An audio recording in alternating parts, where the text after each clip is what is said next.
a fun fact for you. Did you know the first race a Porsche 911 ever competed in was the 1965 Monte Carlo Rally? It came fifth, in case you're wondering. But the point is, rallying is embedded in Porsche's DNA. It's why a 911 with jacked up suspension and knobbly tyres and preferably a Rothmans livery just looks so damn good. Phew. On the subject of four, Singer. If you've even got a passing interest in cars, you've probably heard of them. The Californian company responsible for turning out the most filthy gorgeous air-cooled 911 restomod road cars, underpinned by bespoke engineering and an overall attention to detail that's second to none. The company's motto, much like my approach to facial hair, is a relentless pursuit of excellence. So the question is, what would happen if you spliced a Singer 911 with the Safari 911? What on earth would that look like? Well, like that. This, to give it its full name, is the Porsche 911 reimagined by Singer, all-terrain competition study by Singer and Tuthill. And, silly long names aside, it's one of the most extraordinary things I've ever seen. Built as a collaboration between Singer and Tuthill here in Oxfordshire, is the answer to one client's request for an air-cooled Porsche that could, and I quote, compete in off-road racing and demonstrate extensive off-highway exploration capabilities. So we'll just start at the front here with these mutant mud flaps, which, look like a bit of orthodontistry gone wrong or something, don't they? But they set the tone for the whole car because absolutely nothing about this is run of the mill. I love the proportions. It's the first thing that strikes you because, of course, you've got that really narrow glass house from the original donor car, but with these massive blown out arches to accommodate the wheels and suspension.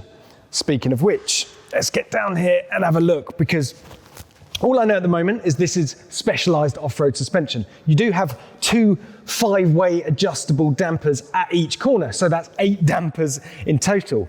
Steel brakes, 4-piston calipers, 16-inch forged aluminium wheels, and proper BF Goodrich off-road tyres. Come with me. The panels, yes, all carbon fibre, obviously for lightweight and to offset some of the extra weight you get from the roll cage in the back. But these have been designed so they're easily repairable, easily replaceable. You can chuck them off and fix all the stuff that needs fixing when you've smashed into a rock in the middle of the desert. And come around the back, because this is where the detailing just goes off the charts. Obviously, here, this is the big homage to the 959 Safari. Just looks gorgeous, balances out the 911 silhouette perfectly. And then you've got, these cooling flutes, I'm going to call them, up here on the engine bay. This Porsche logo is embossed in here. They're just showing off, aren't they? The Singer badge down here in gold is just reflecting perfectly off this aluminium bumper, which I'm told is milled from a single piece of aluminium. If we lifted up this hatch, you'll see under here, you've even got matching saddle bags that are all branded up so you can put your tools and spanners somewhere special as well. I mean, it's ridiculous. Look at these exhaust finishes. Even that towing eye is giving me a bit of trouble at the moment. Actually, go on, give us a minute.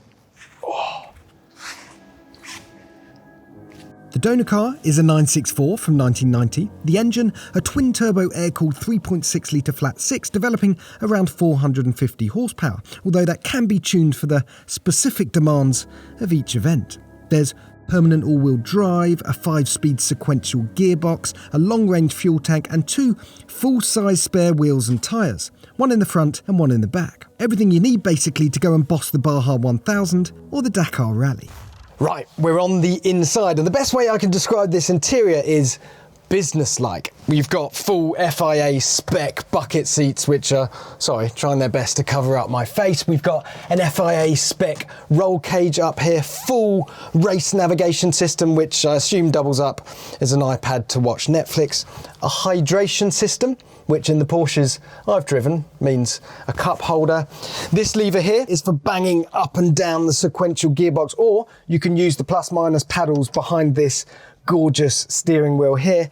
And this carbon fibre rod over here is your hydraulic handbrake for doing gratuitous skids. Now, what I will say is this is very much a stripped out competition ready interior, but is also a singer. So they've managed to introduce luxury in the little details, the way that everything is finished and painted and milled and knurled, and the attention to detail is off the charts. Even the paint splatter on the seats down here, I assume that's intentional.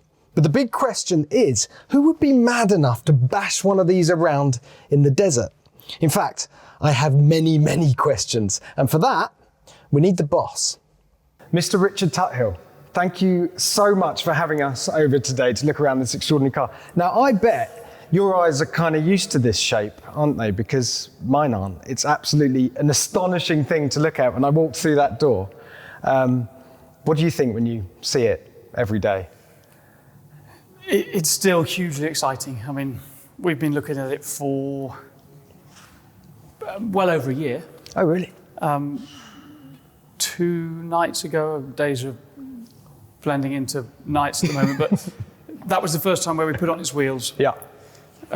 With the livery painted, and it's an extraordinary thing. So it's relatively fresh to you as well. So you're saying it's only just been fully bolted together in the last few days? Inevitably, it's a development car, so we've put it together and taken it to pieces, I'd say 4 or 5 times. Okay. But as ever, it's only when it goes together for the final time do you appreciate the enormity of what we've been up to. It's extraordinary. It's insane. So tell me about the origins of the project. Who called who? How did it come about? Well, there's a good one. So the commission was from one of Singer's existing long-term clients, a special client. And he dropped off a couple of 964s at the factory and said, can you build me a rally car? In California? In California, in LA. They said, we'd love to, but we don't, it's not what we do. Yeah.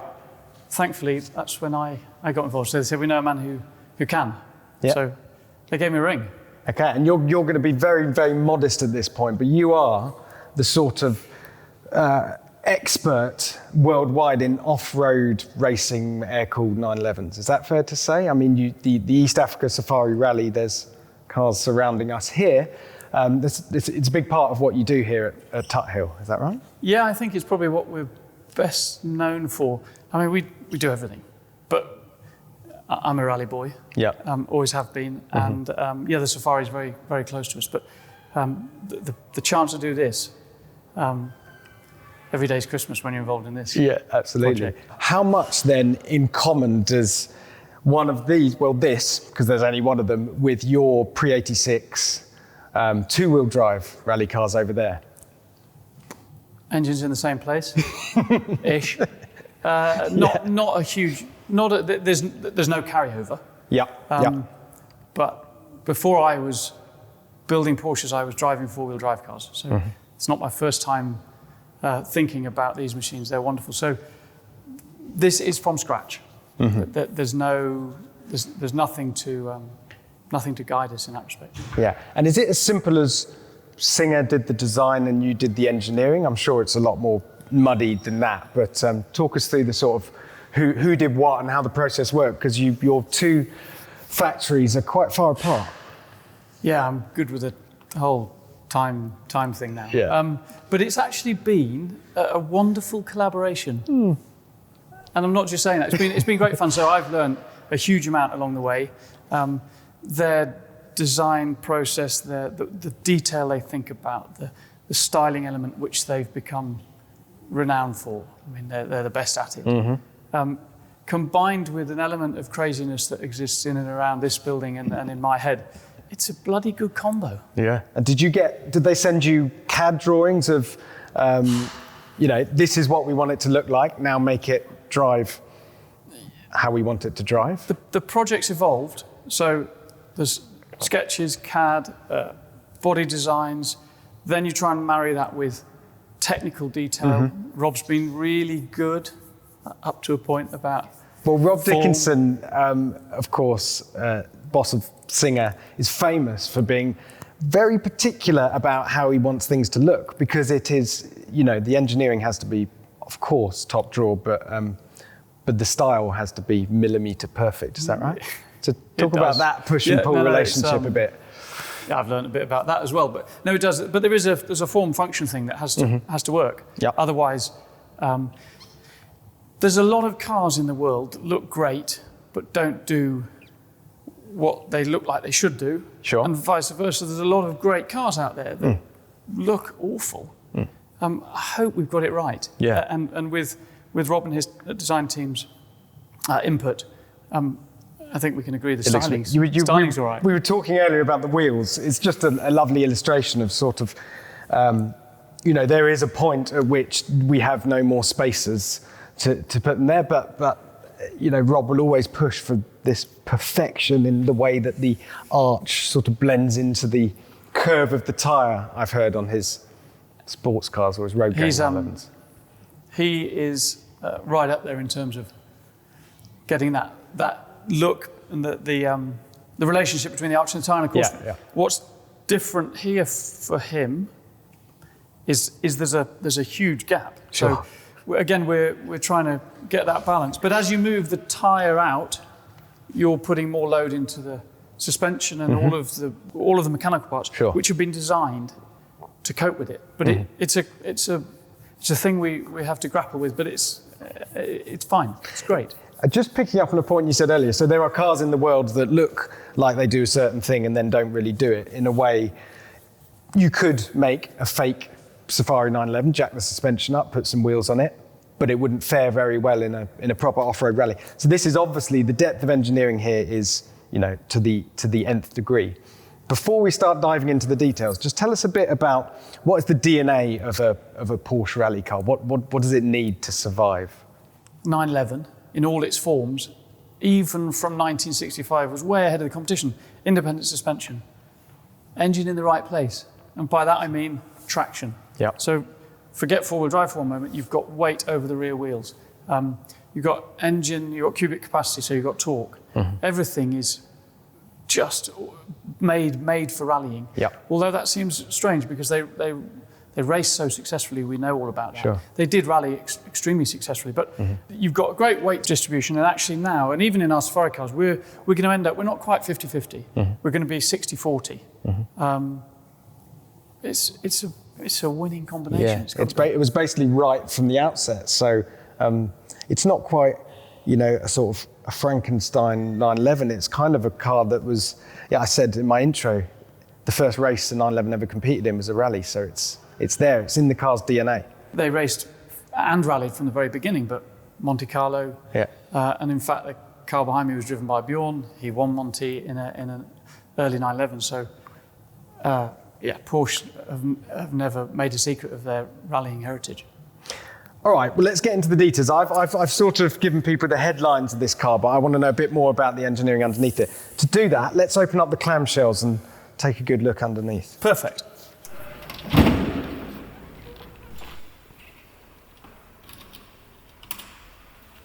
Okay, Richard, first things first, there's some extremely funky graphics under this bonnet here. What's that all about? Well, it's wonderful in the first instance, and I think actually it's obviously a little bit of a nod to the Rothmans. Oh yeah, the of course, the blue gold. Days. Yes, yeah, very nice. And also, there's very snugly fitting, full wheel and tyre. There's also another one shoved in the back as well. Rally necessities, obviously, that must weigh quite a bit. Yeah, I mean, some of the stages that this could compete on are hundreds of miles long. So if you get two punches, you're in trouble. Yep. So yeah, put another one on the roof, couldn't you? It wouldn't be the first time, but centre of gravity is not the best place to be. Fair enough. Point taken. Right, and the suspension. So twin dampers at each corner. Is that normal? Is this is? No, not normal. The earlier cars don't have it. This is Dakar-esque. So again, you're just trying to share the load. So two dampers doing the work of one damper means more reliability. More reliability. And that's really does it always come back to reliability? You want a car that's fast and agile, etc. But if we can't get to the end of the rally, then... Yeah, you also want to just hit big stuff and laugh. I mean, just drive over and not worry about it. Not worry about it. Yeah. That's what this is about. You can go anywhere. That's the whole deal. Yeah, fantastic. And what about wheel travel? Because obviously these are in compression now, so even with that huge amount of gap between the arch and tyre, you don't appreciate how far they droop. Yeah, the droop's enormous. Again, it means that the wheel stays in contact with the ground for longer. Yeah. We've got about 265 millimetres of travel, which it doesn't sound huge, but when you see this thing jack itself up, it's enough. It's enough to do the job. Right, round the back, because we need to talk about the engine. I have to say, one of the finest looking engines I think I've ever seen. Isn't it? I bet it didn't look that good on the original Mule, did it? No, it's had a bit of styling gone into it, but as with everything, it doesn't just look pretty. It's there to do a job. It delivers 450 horsepower in its current form. But it's turbocharged, right? So you can twin turbos, so there's plenty of scope. 3.6, 3.6 litre. And when you say plenty of scope, that's a very modest way of saying you can turn it up or down relatively easily. We're in a test stage, so 450 horsepower is going to be plenty to make this move at a hell of a rate. Yeah. And what about the gearbox? What can you tell us about that? So four-wheel drive transmission, bespoke for this car, didn't exist, now does. Currently 5-speed sequential, both manual and paddle. It's package protected for 6-speed, so that's just a natural way to evolve the car. Sure. And of course, depending on how the engine's working and how much boost you're running and all that stuff, and the events you might want to do, or the use the car's going to see. So it could take another gear. Take another gear, give you more top speed. Very cool. And the panels, right, so I alluded to them earlier, carbon fibre, but of course, if you're going to be fixing this car in the dead of the night in the middle of nowhere, you need to be able to take them off to repair them easily. Can you take the whole tray off underneath? Yeah, I mean, look, this is one of the biggest parts of the design. Yeah. Rob was adamant that we had clams. He was right. Yeah. But no, the reality is they're hinged, which is not just a hinge, it's a super clever bit of engineering that pulls a clam backwards as it comes up. But yes, essentially, a couple of bolts and they're off. Yeah. We want to there are certain times on events where you just need to get this stuff out of the way. Yeah. But there's intercoolers housed in them. Yeah. There's underguards, there's mud flaps. There's actually a lot going on everywhere because the car's small. The package is really small. Every full of stuff. Every bit of it has to pull its weight, so to speak. Yeah, it's all doing something. Yeah. Do you reckon we can jack it up? I want to have a look underneath because you can expose it, can't you? Yeah, we can have a look around because it's glorious from every angle.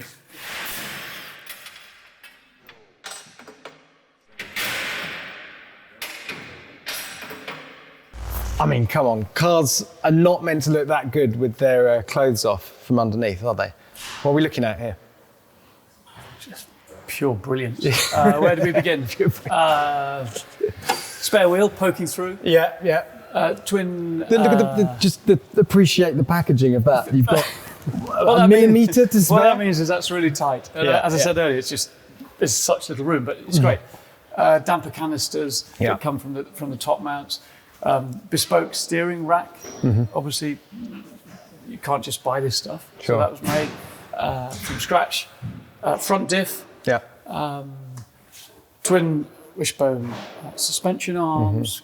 Great big long drive shaft, speed sensors, brakes, discs, everything you need. It's interesting because if you never took your underbody protection off, you wouldn't appreciate that there was art going on underneath as well. It's astonishing. It's beautiful, and this is engineering at its finest, I think. Yeah, and most of it's sketched with a marker on the whiteboard over there. We wouldn't be without it. Yeah. You can't have a conversation without a pen in your hand. Yeah, you can't do engineering without a pen. Let's walk through and have a look at the back. Well, you walk down the middle of the car. Oh, we'll just pause here actually because this is the underbody cladding. We've moved the front and the back panels, but what's this made out of? Some sort of NASA material, is it? It's not that trick. It is 5mm thick aluminium, which has been bent to suit the car. Then it's got these inserts to hold it on. So it's fairly chunky, 5mm. I mean, it's got a lot to deal with potentially. You can give this a fair bit of stick before it'll give up, but it's a grade is 5083. So for all you aluminium nerds out there, designed to be hit. Okay, come on, let's keep moving. What are we looking at here? Well, a bit more of the same. Funny enough, a lot of the componentry is it's not handed, so you can put it side to side, front to back, to eliminate the need for too many spares. Okay. Carbon air boxes that sit under here. That's obviously protects the engine as it sucks everything it needs to. exhaust manifolds, which are wrapped because they get so hot, as does this whole area. So that's something we've got. I did notice some sort of gold heat shielding on the reflection just to deflect this lot away from components we don't want to see the heat. There's a very cool thing in here, which is a heat exchanger. So it's an air-cooled engine. Yeah. So it's cooled by air and oil. The oil is circulated through a heat exchanger. That heat exchanger is cooled via a radiator at the front of the car. So we pump cold water from the front round the heat exchanger. Yeah. The oil passes through the heat exchanger and it keeps it gloriously cool. So it's a water-cooled, air-cooled engine. Not quite, but something like that. But there is some water involved. There's a little bit of water, the whole thing is held onto the shell by these subframes, cross members. So, in theory, take a whole load of these bolts out, the whole thing will come down as one. Because you may need to replace the entire rear end at some point.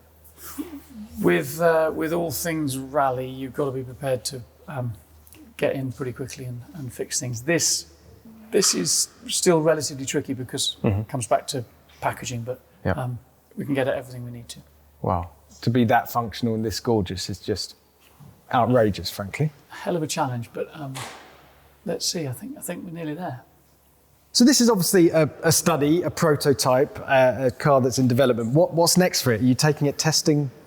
Where are you taking it testing? So it's a wonderful thing to look at. Yeah. But actually, as of Monday, now Friday, that's when the testing begins. Okay. So we want it to work everywhere. Any corner of the earth that you want to go and see. Yeah. We want this to do that job. So you're going to be flying it all around the world and putting it through the ringer.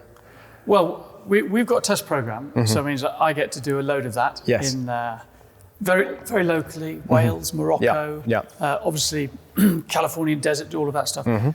But the client sent me a handwritten map 3 nights ago, which he wrote out whilst eating at a restaurant, ripped the tablecloth as he left, and he sent me a picture.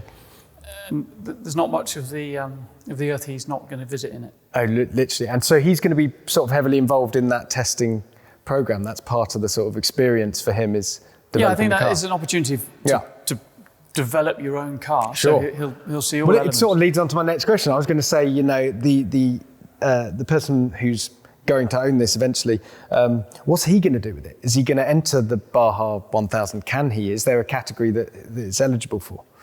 Yes, absolutely. So it can compete.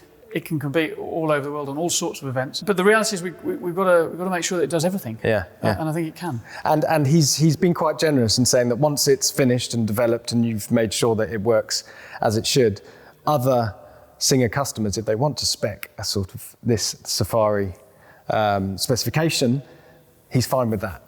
Yeah. What a great bloke. What a generous bloke. Because it would be easy to just say, no, there's one and it's mine and that's it and no one else is allowed to play. Well, we're building car 2, so that's committed, which is a more tarmac version.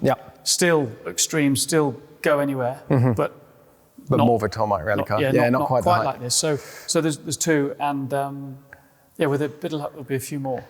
Interesting you say that, actually, because is that going to be road legal, that number 2 car? Is it possible to do a road legal version of this? Road legality is something that is so dependent on where the car's going to end up. So it's too early to say. Essentially, this is, as crazy as it looks, is a modified 964. So I wouldn't rule anything out. Okay, interesting. I have to talk about money. Well, I don't have to, but I want to. You order a Singer, it's an entirely bespoke project from, the engine, the chassis, everything, the colour, trim. They start from about £500,000. What are we talking with this one? More? Yeah, double, triple? It'll be a bit more. Yeah? Yeah. Bit more, is that the... Yeah, that's all you're going to get. It'll be what it'll be, and I've no doubt it'll be absolutely worth it. It will be what it'll be, isn't it? Because the best components you can find, it needs to look perfect, it needs to drive perfectly, and there will be a number that pops out at the end. And I don't think, pretty sure there's no comparables. I mean, you boys Yeah. have seen a lot of things. But this it's got to be right up there. So Yeah, I've certainly never seen anything like this. I hope you do finance packages because I'm interested. I'm sure we can arrange it. Okay, it's been a massive honour. Thanks for your time and best of luck with the project. Thank you very much. Cheers.